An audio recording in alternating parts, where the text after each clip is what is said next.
Hey guys, what's up? Excoundrel here, and today we're going to be talking about the wonderful world of micro. Yes, micro is a big part of Command & Conquer Rivals, but it's a big part of almost any competitive game where there is real-time movement of characters. Micro in a game like Vainglory, for instance, is stutter stepping. That is a micro mechanic that is important to the success of players in the upper ends of the sort of the ladder. If you've ever watched real-time strategy games or played real-time strategy games on your computer, like old Command & Conquer series, StarCraft 2, Warcraft 3, a lot of you will know what micro is and what that is in relevance to the individual games that you have played. But in essence, it is the micromanagement of individual or groups of units. And the micromanagement literally refers to commands issued to those particular set of units or to that particular unit if we're talking about a singular. And it is important in Command & Conquer Rivals as well, and actually not even to a diminished level. Micro is incredibly important in this game, and I would say almost argue that it is more important in this game than it could be in a classic Command & Conquer RTS where you have lots of things going on across the map. Because we are so concentrated on this map that you see on your screen, we have lots more micro to think about on the fly. In fact, it is very micro intensive. Now, before we get into this video, I want you to know that I will teach you basics of micro. If you want to see the very, very upper ends of what you can achieve with micro in this game, I do encourage you to check out Bike Rush Owns, The Fallen, and Alicia Destiny, who all stream on Twitch. I'm sure you can find their Twitch channels. Alicia also, and Bike also, have YouTube channels, which I'll link in the description below. Please go and check them out because they have incredible gameplay there, and they really show you what is really kind of the achievable ends of what you can do with Command & Conquer Rivals. But in Command & Conquer Rivals, when I talk about micro, we are talking about the commands issued to individual units to achieve a certain goal. We really are broadly talking about a few things.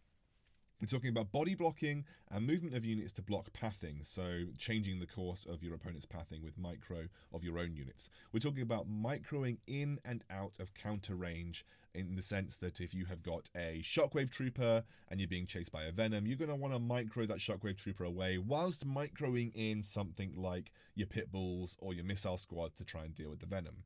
It's that constant counter movement of units to make sure that you come out in a superior position, because micro is all about putting yourself in an advantageous position. It's also body blocking to move to stop people's movements onto points. It can be really clutch in certain situations, and in general it's all about just those individual commands issued to our units that we use on the field.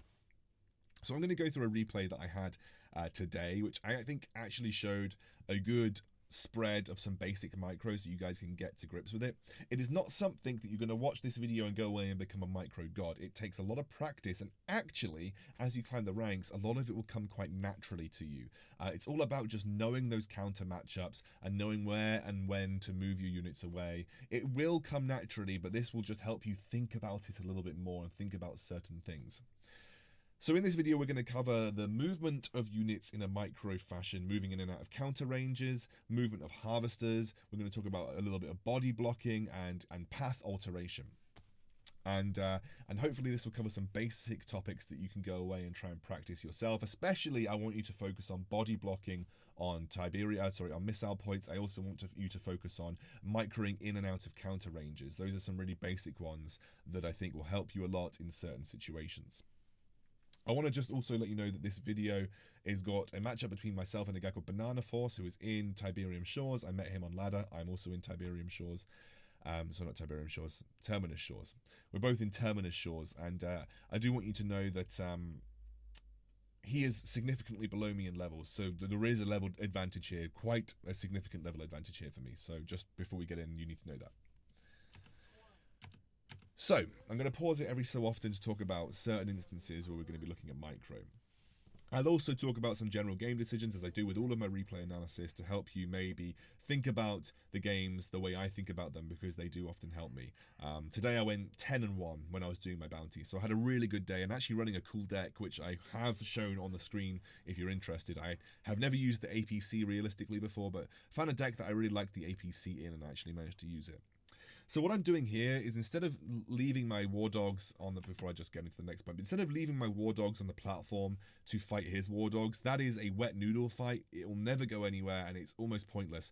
Because I'm running a kind of aggro deck, all I want to do is just move my war dogs off and have a look at what's going on his side of the map. I see that he's got one harvester, and I also see that he has built a pit bull in response to my war dogs, which gives me a lot of information which I can then use. I also kind of don't want to get back onto the platform if I can help it. I'm very happy to let him charge the platform because we're both aggro decks, and if I can play my counters correctly, if I can steal that first missile, it's good for me. Second set of war dogs I'm building for a very specific reason, which you'll find out in a second. This second set of war dogs are going to go up towards the top left platform, and I'm going to contest it and keep them there while his attention is drawn to my harvester. Now, this is the first piece of micro that I want to point out, and it comes with the use of raider units, the ones that can attack and move.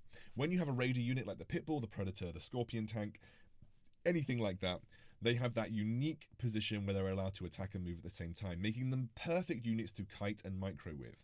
Watch what he does with his Pitbull around my harvester. He tries to run circles around my harvester, attacking and moving, so that my jump jet troopers, which need to stop, set up and shoot, never get the chance to fully unload their potential of damage onto the Pitbull. This is what raider units are very good at, and they're the perfect units to start practicing micro with, because they do a lot of the hard work for you, whilst all you need to think about is moving them in the right positions while they'll attack the target that you have selected. So he is moving that Pitbull in a micro fashion around my harvester. Now I'm going to do something here. I'm going to move my harvester southeast one square. Hexagon, I could just call them squares. One hexagon.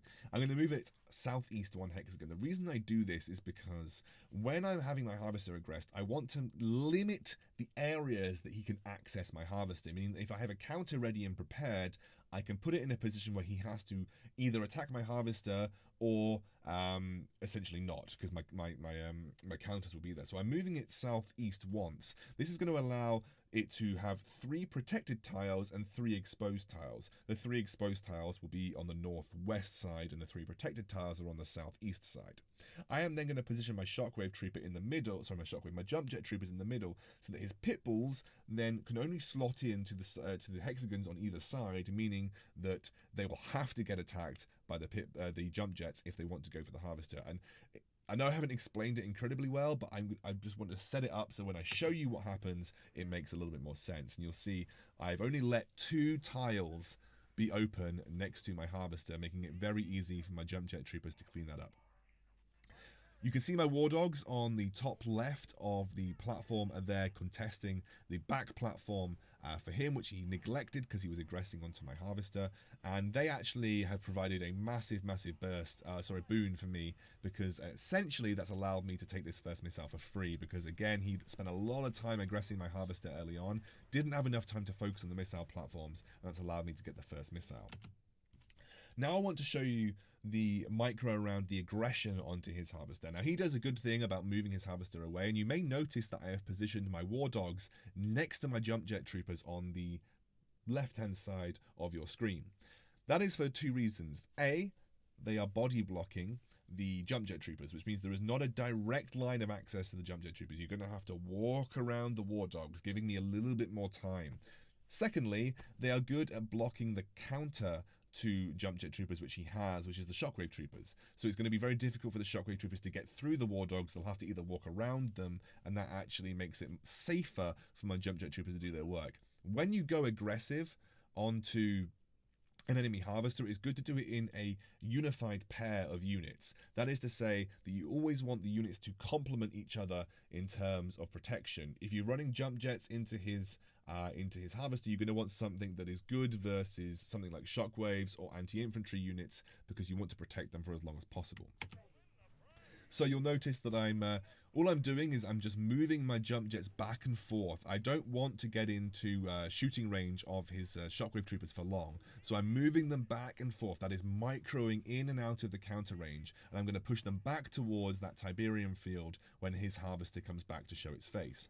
I'm not going to get my jump jets down to his harvester now. However, what I can do is now micro my jump jets around with his tank, and again away from the shockwave. So what you've just seen there is my constant micromanagement of my jump jet troopers to avoid the shockwave troopers that he has, which you can see there are being occupied by the war dogs, and also get them into a position where they can attack the units that they are good versus. And what actually ends up coming away from this is the jump jet troopers that I've had since the start of the game, which got two pitbull kills and war dog kills, also get a huge amount of damage onto his harvester, delaying his economy, and get the predator tank at the end through some very, very nice micro. I also want to show you now a little bit of micro that was good on his part, and this is something that is quite basic and you guys will want to do in your games. If you watch my APC on the top side of the map, he is body blocked the APC. The APC that went for the top left platform to try and contest it, he body blocked that with his shockwave troopers, preventing me from getting onto the platform in what could potentially be a very crucial time of the game. That is something you can do. If you know where your opponent's unit is coming, you can move your unit back and forth to prevent them moving onto the platform. And you'll notice that he'll move his shockwave troopers again in a second.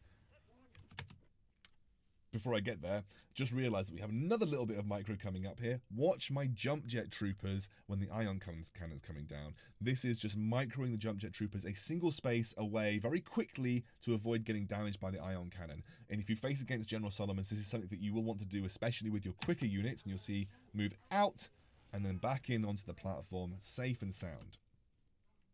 Now watch his war dogs on the top portion of the map. He did try to block them. Unfortunately, he was a little bit late on the movement of his war dogs right there. And I managed to get onto the platform, contest it, and that allows me to win the missile. But that was me moving my APC very quickly. But he did try and body block right there.